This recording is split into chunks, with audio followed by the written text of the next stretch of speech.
Welcome to Randy's Old Time Radio Shows. Today, Randy digs into his vast collection to bring you another CBS Radio Mystery Theater, where imagination comes alive, and every episode is a journey into drama, mystery, and adventure. Turn down the lights and let the theater of the mind begin.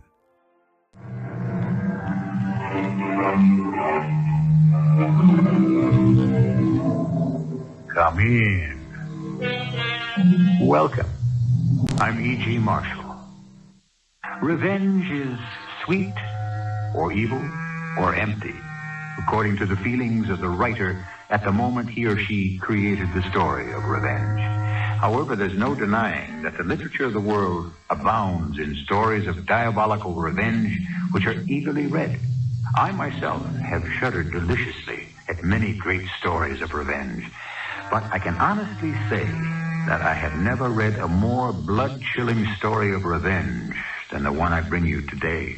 No, I'm not interested in any of the other objects you've shown me. It's the dagger that I want. Sahib, I have no wish to displease you, but I cannot sell you that dagger. Why not? Because this is a dagger that drinks blood and can be sold only to one who thirsts for blood. You are not such a one. This is the dagger of the assassin. The dagger that finds its own victim and never fails to kill.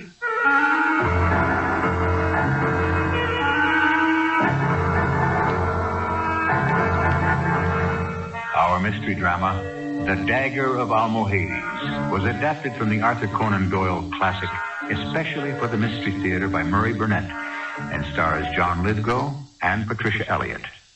I'll be back shortly with Act One.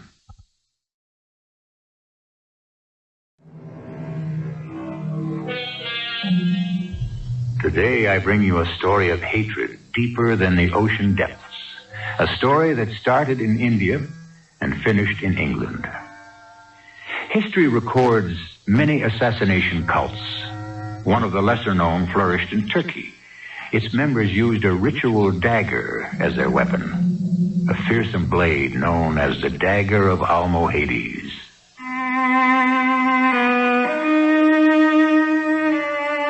My name is Lytton, Major John Lytton, formerly a surgeon with Her Majesty's troops in India. I'm a collector of Eastern curios, and although my intellect tells me that none of the happenings could be laid at my door, nevertheless, I wish to heaven I had never heard or seen the Dagger of Almohades. However, one hot afternoon in Benares, I had left the post to go on a shopping expedition, and I found and purchased this dagger. To my astonishment, the following afternoon, the merchant who'd sold it to me appeared at my dispensary on the post. Sahib, 1,000 pardons for disturbing you, but only the gravest of circumstances would make me come to your office. Yes, Mitraj. What's wrong? The dagger I sold you yesterday, Sahib, it was a mistake. Look, I have a number of patients waiting, Mitraj. Forget politeness and come to the point. I must ask for it back. What? Of course, I will pay you not only the price you gave me, which was ridiculously small, but also I will give you a profit. But I don't want to sell it. I bought it because I like it. I still like it. I should never have sold the dagger. It was a mistake. Well, it was your mistake, and you'll have to pay for it. Oh, please don't say that, Sahib. You do not know the price I shall have to pay. Now, look, if you made a bad deal, I'm sorry, but the dagger is mine, and Sahib, it is my life we're talking about. Nonsense. And not only mine, but also yours, if you insist on keeping the dagger. You're serious, aren't you? I beg you to listen most attentively. As you know, this was not an Indian, but a Turkish dagger. It is known as the Dagger of Almohades. It belongs to a sect of assassins. The dagger can belong only to one of them. if it should fall into other hands, they will get it back at any cost. Well, how did you get it? From some scoundrel who deceived me. And what opened your eyes? I had a visitor, Sahib. One I hope never has occasion to pay a call upon you. So, do what is best for both of us, and give me back the dagger. I was due in surgery, and Mitraj had to be content with my promise to come to his shop in Benares that night. I made the promise because there had been a very real note of panic in Mitraj's voice as he spoke of the dagger. Who's there? Major Lytton. Yes, Sahib. How kind of you to come. You have the dagger? No. Major, I am afraid it was most unwise of you to come without it. Now, look, I'm not going along with you, Mitraj, until I get a complete explanation. Oh, well then, let me explain. The Almohades are a Turkish sect, religiously based. And these are ceremonial daggers. You mean they're not functional? Well, I would have thought... You didn't handle the blade, did you? Well, I took it out of the scabbard, as you did when you showed it to me. The blade is impregnated, Sahib, with a deadly, untraceable poison. Oh, where did you get all this wild stuff? Shortly after I sold you the dagger, I had a visitor, a member of the sect. These daggers are never sold. They are handed down from father to son and are used only in ritual killings. Well, then how did you come by it? A thief stole the dagger and fled. He came to me among other dealers and took advantage of my ignorance. The owner also came to me looking for the dagger. I told him I had sold it. That is when he told me to get it back.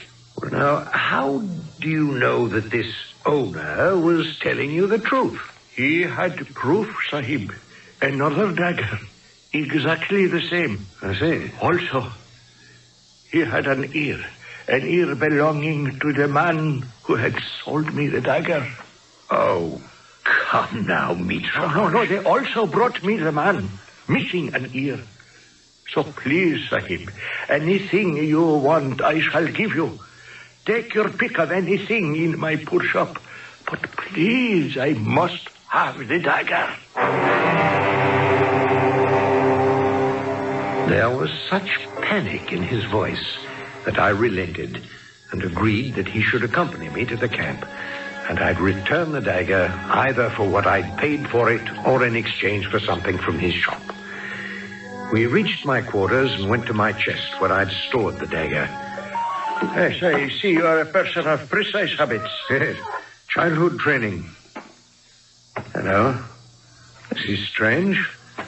I never leave my shirts here, and I know I put the dagger under the shirts. You are certain that it was in the chest, Sahib? I'm positive. And it's not here now. Well, perhaps you put it somewhere else. Somewhere for safekeeping. You're grasping at straws, Mitraj. The dagger's gone. Someone has stolen it. I think I should be going. It would be best for me to leave immediately.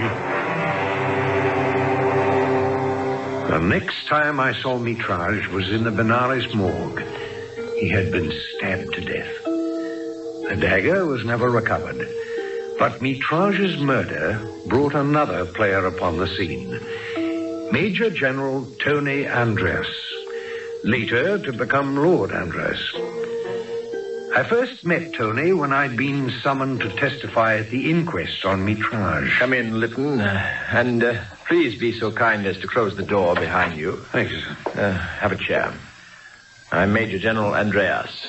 Rotten job taking care of personnel and records and handling all the legal nonsense that comes up. Now, what are these rumors I hear about some kind of involvement you had with this merchant, Mitraj? Well, sir, I purchased a dagger from him. It was a curio.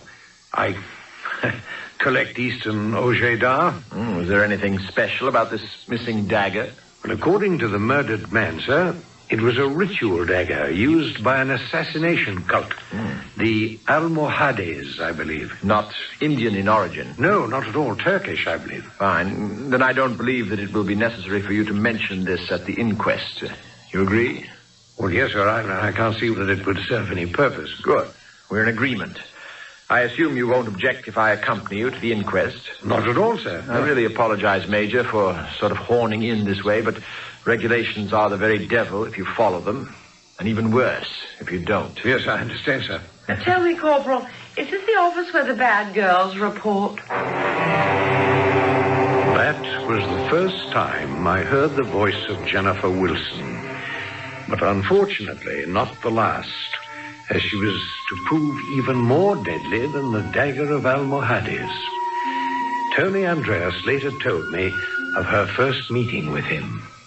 I had expected an office more suited to your rank as a Major General. This camp isn't as well equipped as Calcutta, Miss Wilson. Please, call me Jennifer. And what's your first name?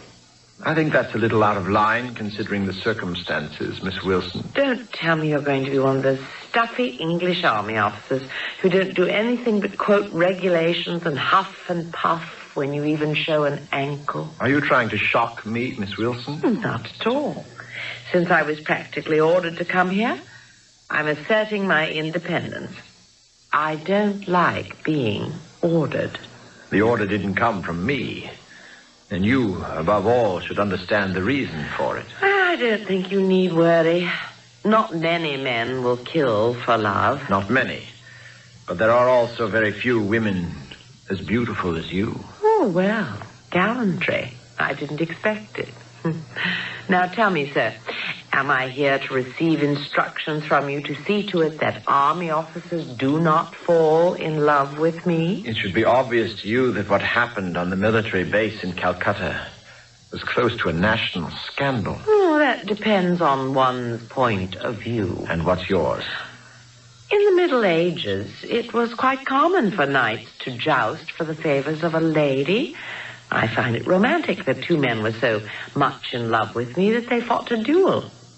It is regrettable one of them died. This isn't the Middle Ages, and dueling is a criminal offense in the British Army. Isn't a soldier's business the killing? Would you consider it tactless if I asked you what were your feelings toward these young men? Not at all. I liked them both. I promised them nothing. If they chose to fight over me, that was their business. I see. The Army has made it my business to tell you that it is completely within my discretion to decide upon the length of your stay with your uncle. If at any time your actions lead me to believe your presence here would cause trouble, you will be asked to leave. Is that understood? Perfectly, sir. It would seem that I should try to be very nice to you, shouldn't I?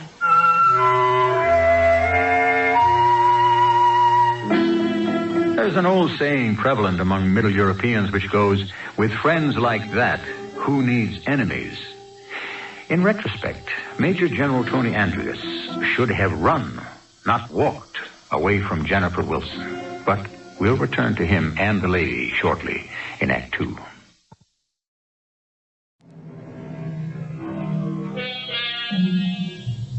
I've often wondered what makes a woman a femme fatale. Perhaps, like beauty, it is only in the eye of the beholder. One thing is certain. From Salome to Cleopatra, through the Empress Josephine and Mata Hari, the femme fatale draws men to their doom effortlessly and sometimes innocently. It's for you to judge whether or not Jennifer Wilson's actions were innocent as we continue our tale of love, hate, and revenge.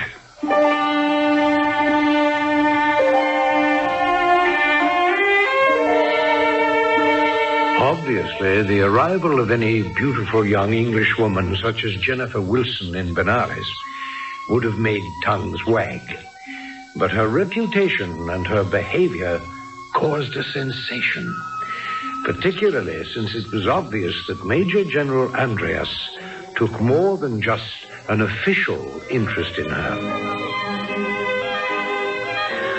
Sorry to be so frightfully late, Tony, but I've just had a most unpleasant experience. My dear Jen, I've learned in these last few weeks that there are two kinds of time. Regular time and Jennifer time. According to the latter, you're not late at all. Our appointment was at 4 o'clock, and it's now just 4:45. You've been in Benares far longer than I. Are all shopkeepers either sinister or superstitious? Whom do you want me to punish, and why? I hate to be teased, Tony. This was really strange. Now, let's have tea, and you'll tell me about it. I took the liberty of ordering. Well, I just adore those little curio shops, and I went into one in a side street because I was attracted by a bracelet in the window. The man would not sell me the bracelet unless I also bought the dagger. What on earth are you talking about? He said he'd been expecting me. And then he showed me this dagger, a curved, dangerous-looking weapon in which I had no interest at all. He insisted that I should buy it. Wait a moment. Can you give me a more detailed description of this dagger? Only that it was very ugly. Something that I would never want. Well, maybe we should go back to the store together. I'd like to look at that dagger. Why? It's something that happened before you came to Benares. It has nothing to do with you. Well, then why did that horrible old man keep insisting I should buy it? He kept hinting I should buy it for protection. Well, why would I need protection? And from whom? Let's go find that store.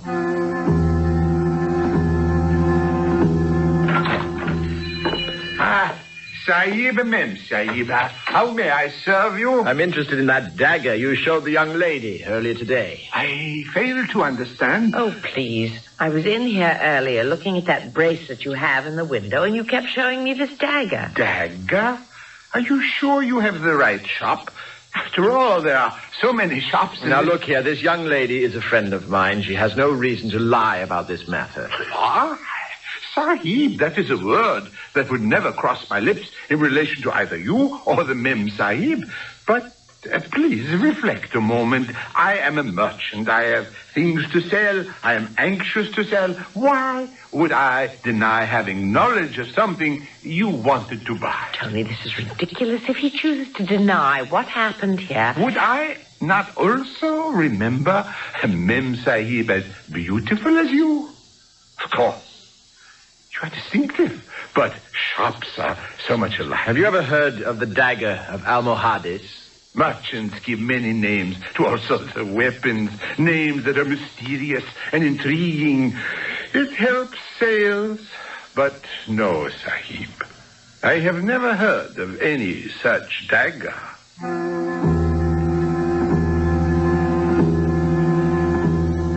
Andreas reported this curious incident to me, but I soon forgot it. We were having casualties from an insurrection in the mountains, and I was very busy. In addition, Tony Andreas's father died, and Major General Andreas became Lord Andreas, inheriting the title of his father. This triggered a startling change in his relationship with Jennifer Wilson. It happened shortly after he returned from leave to attend the funeral in England, when they met at a social event in Benares. Have you been avoiding me, Tony? Or should I now call you Milord? Tony will do. Now, should I call you Jennifer or Milady? What? Are you saying what I think you're saying? If you think I'm proposing, then I'm saying what you think. Jen, this is the first time I've ever seen you at a loss for words. Don't tell me you're surprised. You knew how I felt about you. Well, of course. Well? But I think I'd like some air. Shall we step outside? Of course. Still tongue-tied? I've just never thought of myself as a wife. I don't think that we should be married. I love you, Jen. And you're the first woman I've ever said that to. Oh, Tony, how many women have you known? I know you can't understand why I haven't made more of my opportunities with women, but frankly, until I met you, I found most women boring. As I'm afraid I shall find marriage. I'm a woman who craves excitement and change, not a house and servants in Belgrave Square. I think I'll be able to make you change your mind.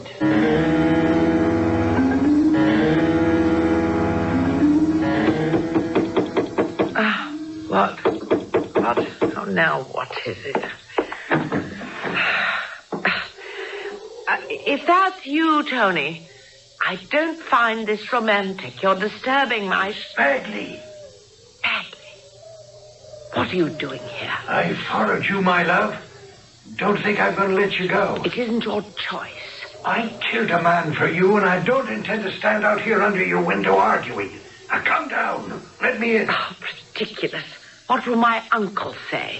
All these months, and I wager you never even gave me a thought. Now and then some questions pass through my mind. Come down. I'll answer them for you. No. We're not picking up where we left off. What do you think kept me going all these months? The thought that we'd be together again, and now we are. I thought you were going to tell me what you've been doing since you left the army. You put it so beautiful, my beautiful. Left the army. You mean after I was thrown out? Thrown out because I wouldn't share you with another. Your choice, not mine. Right. You, Jennifer, you were always my choice. And I'm here to claim you. You're mine. You still haven't learned that I belong to no one. Oh, not even the new Lord Andreas? You know about Tony. I've been keeping tabs. I've made a bundle, Jennifer. And I can make a lot more with your help. You mean using me as bait in one of your schemes? Don't call it a scheme. It's a magnificent stratagem.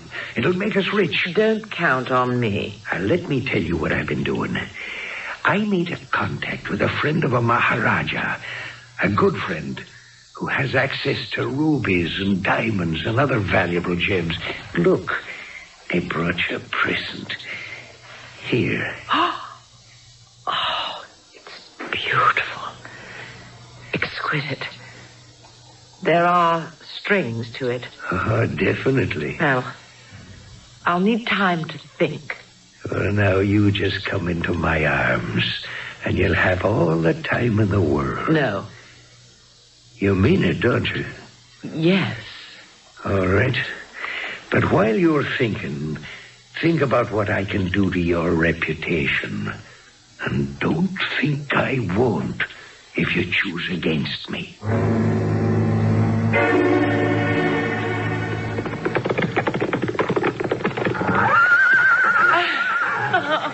Oh, that was great fun, Tony. Oh, you really enjoy riding, don't you? It's exciting. Yes, I like it. I have stables and horses at my country place. Tony, an old friend of mine is in Benares. If you're referring to Liam Bagley, I know. You know, I think sometimes I underrate you. Not me, my dear. The army. We've kept track of fellows like Bagley. Not our sort of chap at all, eh, my lord? Is he yours, Jen? He was. I see. Shall we rest the horses and sit a while before we ride back? Why not? Here, let me give you a hand. No, thank you. But I don't need any help. You're the most graceful woman I've ever seen. And the most trouble. I sometimes think I wouldn't love you if you weren't. If Bagley is really annoying you, we can get rid of him, you know. Can you get rid of him? I'm not happy about him. But anything you did before we met is past and doesn't concern me. I live here and now and for the future. And I, just here and now. The shopkeeper was lying, you know. What? You keep telling me how untrustworthy you are. Of course, it's not true. You're painfully honest. So I went back to the shopkeeper, and I persuaded him to tell the truth. I also purchased the dagger. You may have it if you want it. No, it frightens me. But, well, I suppose I should thank you. I do thank you, Tony. I'm here to see that you're not frightened, Jen. I'd like to be with you always, and you need never be frightened. Oh, Tony. Jennifer. Oh, Jen, my lovely Jen.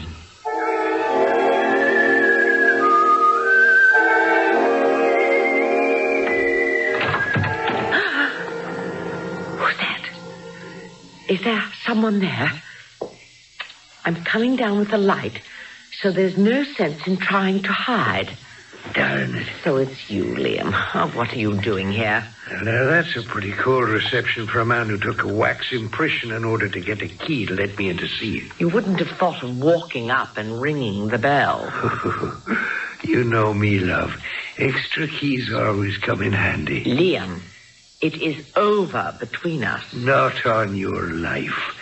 When I shot and killed Williams and torpedoed my army career, we were bound together forever. Only in your mind. And in my heart and soul. Keep away from me.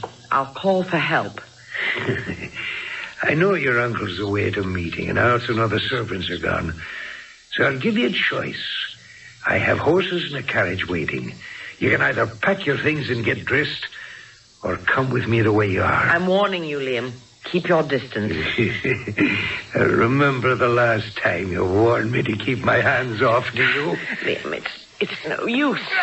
Oh, I like it when you fight and scratch. What's this? A pistol? My beautiful Jen has taken to carrying a pistol. Let her go, Bagley. Now. Why, of course. Well, if it isn't the very model of a model Major General.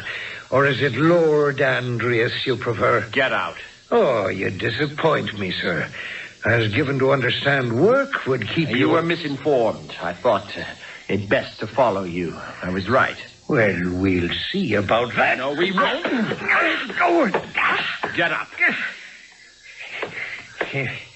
If I get up, Major General, my lord, sir, you'll be sorry.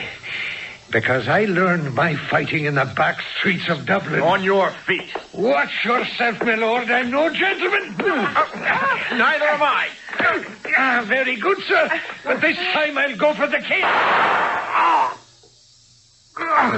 Oh, Jennifer.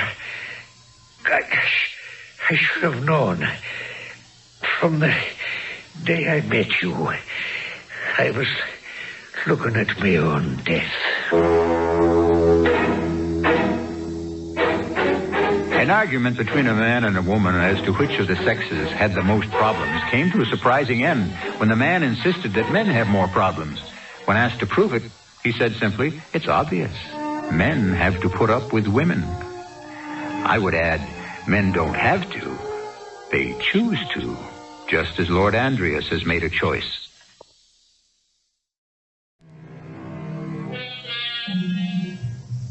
Sir Arthur Conan Doyle was not noted for his female characters, perhaps because his two men, Holmes and Watson, were so overpoweringly real. However, he did create two memorable women, Irene Adler in A Scandal in Bohemia and Jennifer Wilson in today's story. There is an interesting difference. Although Irene Adler was Holmes' worthy opponent, she was essentially moral, whereas Jennifer Wilson is one of fiction's most amoral women. He's dead. Liam is dead. Yes, Jennifer. You're an excellent shot. But was it really necessary? Well, Tony, I wasn't sure you would win. You shot him to protect me? Partly. That won't do. What? There will be an inquiry. Once again, you're involved. Luckily, I can testify that Bagley was attacking you. You should be acquitted. And you? You're concerned about me. You were protecting me. You fought for me. I had intended to resign my commission anyway. Go back to London. And there, I had hoped to be married. And so, in a glittering wedding that was a great social event, Jennifer Wilson and Lord Anthony Andreas were married. The beauteous Lady Andreas was the sensation of London society, and for a short time things went well for the handsome new couple. But events took an ugly turn when Lady Andreas met Sir Gerald Stone, the most brilliant surgeon in London. They met at a charity ball.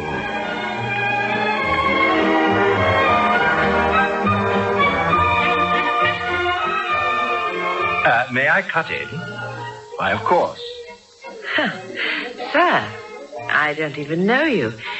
But I'm aware that you've been staring at me most of the evening. Yes, feasting my eyes.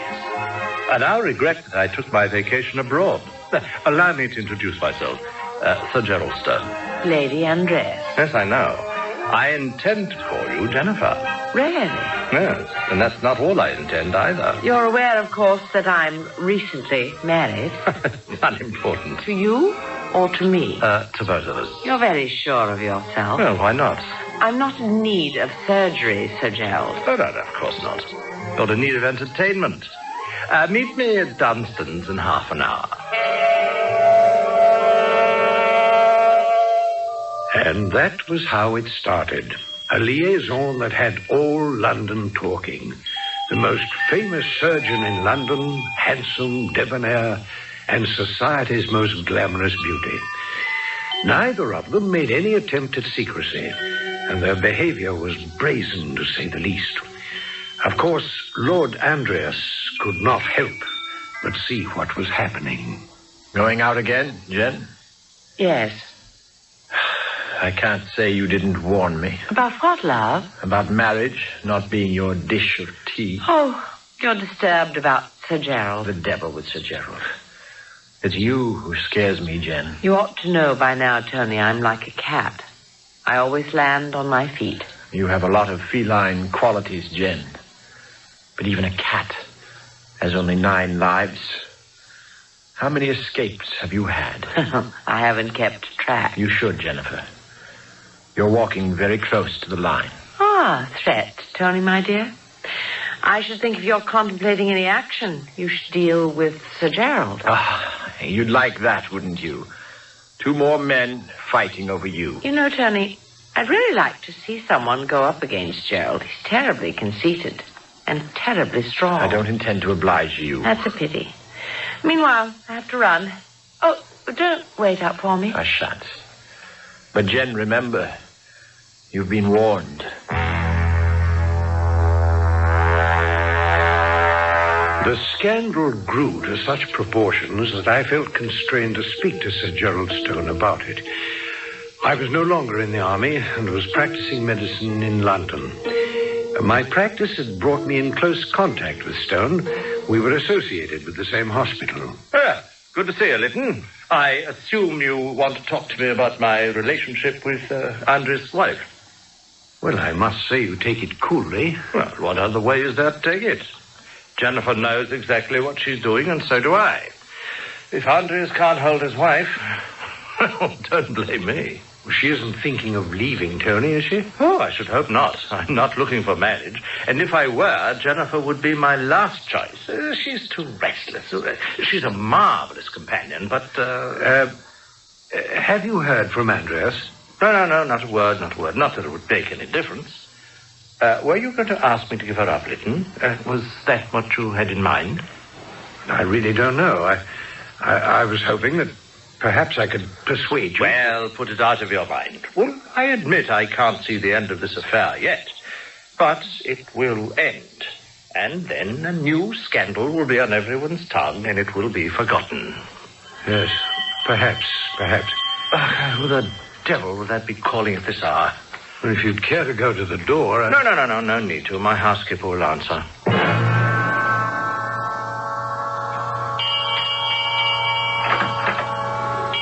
Yes? I must see Dr. Stone. It's past his office hours and the doctor's going out. At once, it is a matter of life and death.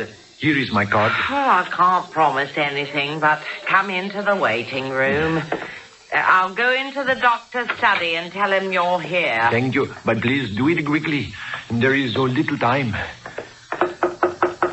Yes, what is it? A patient who insists on seeing you, Doctor. A foreign gentleman. Well, didn't you tell him it was after hours? Please, doctor, I assure you this is a matter of life and death. A matter that cannot wait and needs your immediate attention. Oh, well, come in, but make it fast. Now, what's the problem? You look healthy enough to me. It is not I, sir. It is my wife. She is the one who so desperately needs you. You're the only man in the world who can save her life. I give my housekeeper your address. I'll come round in the morning. I have an engagement tonight. The morning will be too late. Here, in this purse, there are 100 gold pieces. and they are yours. Only save my wife. But I have no idea what's wrong with her. I will tell you. I also promise it will not take you more than 1 hour. Well, how can you make such a promise? Are you a physician? I am a dealer in curios, Sahib. That is why I came to London. I have done good business. Next week, I go back for more things, but I did not succeed in selling everything this trip. Have you ever heard of the Dagger of Almohades, Sahib? Please, confine yourself to what is necessary. You will see that it is necessary, most necessary. Today, my wife fell down in a faint in the room in which I keep my wares, and she cut her lower lip upon this accursed dagger. Oh, yes, I say so. Well, you wish me to dress the wound? No, it is far worse than that, Sahib. These daggers are poisoned. Poisoned? That is the sadness. There is no man living, no physician, east or west, who can tell now what is the poison or what the cure. I know this because my father was in his trade before me, and we had much business with these poisoned weapons. Well, what are the symptoms? Deep sleep and death in 30 hours. But if, as you say, there is no cure, why should you pay me this enormous fee? No drug can cure, but the knife may. How? The poison is slow of absorption. It remains for some hours in the wound. Well, then it might be cleansed by washing. No, it is too subtle and too deadly. Excision of the wound, then? Yes, Sahib. If it be the finger, take the finger off. So said my father always. But when I think of where this wound is, and that it is my wife, it is a dreadful thing to think upon. Well, if what you say is correct, it is better to lose the lip than life. I fear the Sahib speaks the truth. Let us go. I have a cab waiting. Well, it's rather dark in here. It's the room where I keep my wares. I thought it best not to move her. We can light more candles. Yes, well, please do so. And boil some water. We'll need sterilization. At once? Is that the patient on the couch over there? That is my wife. I pray to Allah you may help her. Yes, as I see, she's already in the sleep you described. Now I shall have to lift the veil. No, it is forbidden. For men of our faith, the yashmak must stay on.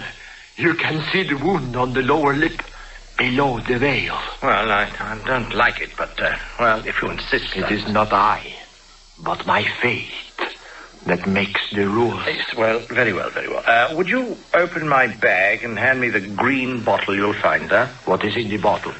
Chloroform. Alas, that is also forbidden to us. It is a spirit, and we make no use of such things. You don't mean to tell me that you're going to have your wife undergo an operation without an anesthetic? She will feel nothing, Sahib. Already the deep sleep of the poison has come on. Also, I have given her of our Smyrna opium. This wound, it shows no signs of irritation. I beg you do not trifle.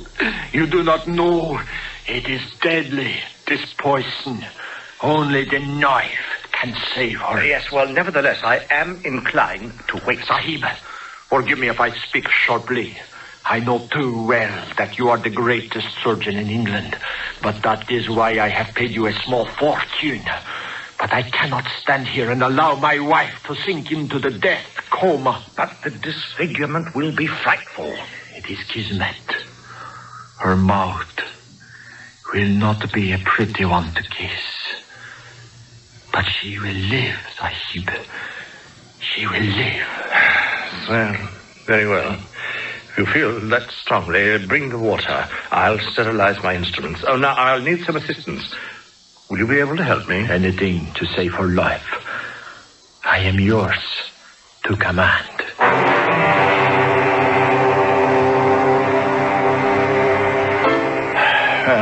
Yeah, it's the last suture. She should be all right now. Except, of course, for the disfigurement. You are truly a remarkable surgeon, Sahib. Your hands are swift and sure. Thank you. I'll just pack my bag and be on my way to my appointment. I don't think you'll have far to go, Sir Gerald. What? Oh, you're talking like an Englishman now. What's happened to your accent? No longer necessary, Sir Gerald. Permit me to introduce myself. Under this beard and this ridiculous tarbush and robes, I'm Tony Andreas. Andreas? Well, what are you up to in that disguise? Is this some sort of practical joke? Like the accent, the yashmak is no longer necessary. If you remove it, you'll see that you've kept your appointment with Jennifer after all. Oh, no, you didn't. No man could stand by and see his wife mutilated, maimed. Lift the veil, Doctor, and look on your handiwork. Oh, Lord, what have I done? What have I done to you, Jennifer? I compliment you, Sir Gerald, on a very professional job.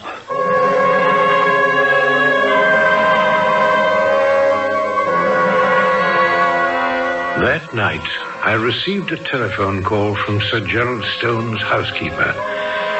She told me that Lord Andreas had brought him home in a pitiable condition and begged me to come at once. When I arrived at his house, I found a babbling wreck of what had once been a man who'd completely lost his senses. As for Lady Andreas, all London wondered why she entered a convent and was never seen again.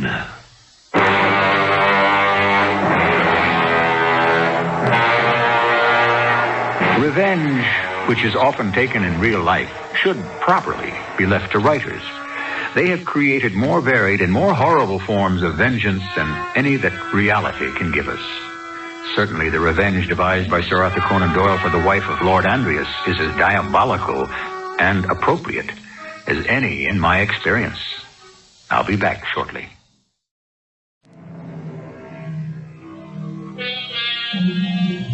I do not know whether the Dagger of Almohades actually exists. I doubt whether Conan Doyle himself could tell us. But remember, the old merchant who insisted that the dagger was bound up with the life of Jennifer Wilson? I think that Conan Doyle believed, along with Robert Herrick, that there is no armor against fate. And it was Jennifer's destiny to be destroyed by the Dagger of Almohades. Our cast included Patricia Elliott, John Lithgow, Cork Benson, and Earl Hammond. The entire production was under the direction of Hyman Brown. Well, folks, that's it for this episode here at Randy's Old Time Radio Shows. Before we wrap up, it's worth noting that Randy dedicates countless hours to restoring and editing every single show before it's uploaded for your listening pleasure.